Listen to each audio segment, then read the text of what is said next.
Once your phone is hacked, what is in their hands is not simply your device, it is your future.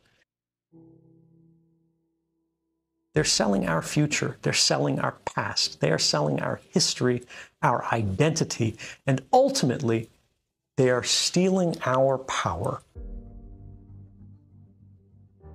The screen may be off as it's sitting on your desk, but the device is talking all of the time. The question we have to ask is, who is it talking to? If I get a smartphone and I need to use a phone, I actually open it up before I use it. Anything you can do on that device, the attacker, in this case the government, can do. Before 2013, if you said there's a system that's watching everything you do, the government is collecting records of every phone call in the United States, even for those people who are not suspected of any crime, it was a conspiracy. Yes, there were some people who believed it was happening. Yes, there were academics who could say this was technically possible. The world of 2013, we suspected, some suspected that this was happening.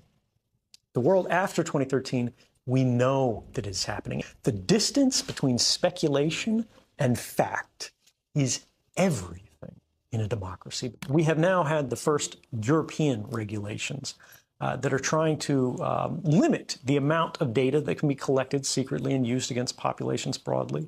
And we have also seen the basic structure of the internet itself change in response to this understanding that the network path that all of our communications cross, when you request a website, when you send a text message, when you read an email, for so long those communications have been electronically naked or unencrypted.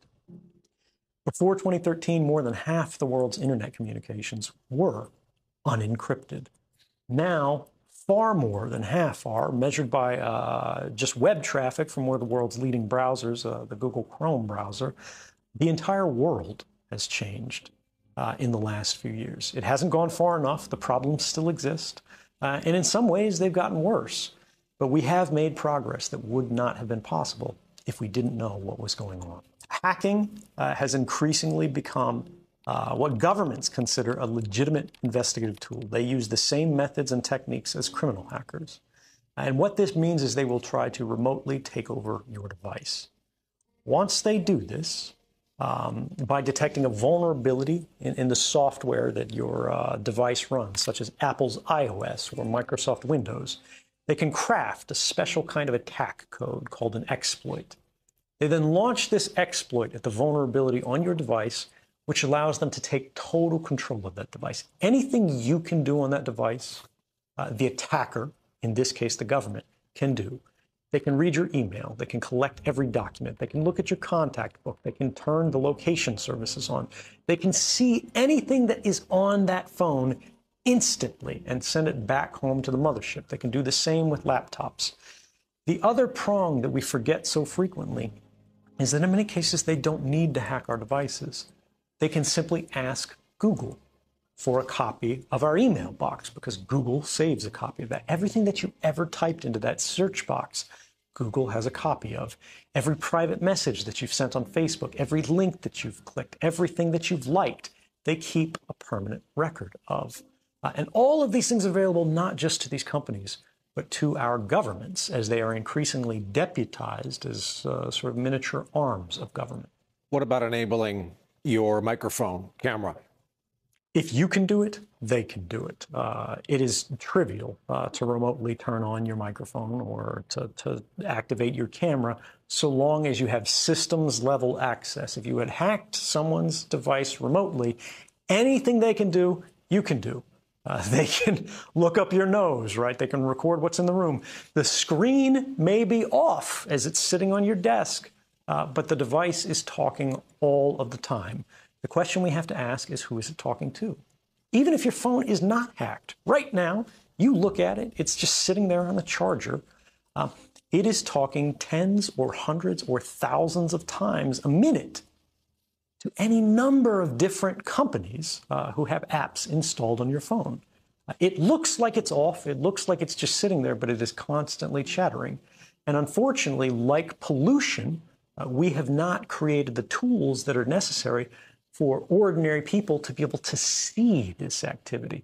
And it is the invisibility of it that makes it so popular and common and attractive for these companies.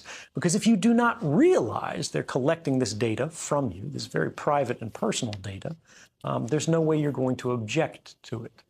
Once your phone is hacked, what is in their hands is not simply your device, it is your future.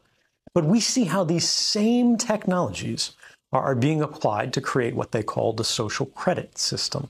If any of your activities online, if your purchases, if your associations, if your friends are in any way different from what the government or the powers that be of the moment would like them to be, you're no longer able to purchase train tickets. You're no longer able to board an airplane. You may not be able to get a passport. You may not be eligible for a job. You might not be able to work for the government. All of these things are increasingly being created and programmed and decided by algorithms. And those algorithms are fueled by precisely the innocent data that our devices are creating all of the time, constantly, invisibly, quietly, right now. Our devices are casting all of these records that we do not see being created, that in aggregate seem very innocent. You were at Starbucks at this time. You went to the hospital afterwards. You spent a long time at the hospital. After you left the hospital, you made a phone call. You made a phone call to your mother. You talked to her until the middle of the night. The hospital was an oncology clinic. Even if you can't see the content of these communications, the activity records, what the government calls metadata, which they argue they do not need a warrant to collect, tells the whole story. And these activity records are being created and shared and collected and intercepted constantly by companies and governments. And ultimately, it means as they sell these, as they trade these, as they make their businesses on the backs of these records, what they are selling is not information. What they are selling is us. They're selling our future. They're selling our past. They are selling our history, our identity, and ultimately, they are stealing our power and making our stories work for them. If I get a smartphone and I need to use a phone, I actually open it up before I use it. I perform a kind of surgery on it to physically desolder or sort of melt the metal connections that hold the microphone on the phone. And I physically take this off. I remove the camera for the phone, and then I close it back up. I seal it up. And then if I need to make a phone call, I will attach an external microphone on it. And this is just so if the phone is sitting there and I'm not making a call, it cannot hear me. Now, this is extreme. Most people do not need this. But for me, it's about being able to trust our technology. My phone could still be hacked. My laptop could still be hacked. And just as I told you before, the same principles apply to me. If it is hacked, they can do anything to the device that I can do. So my trust in technology is limited.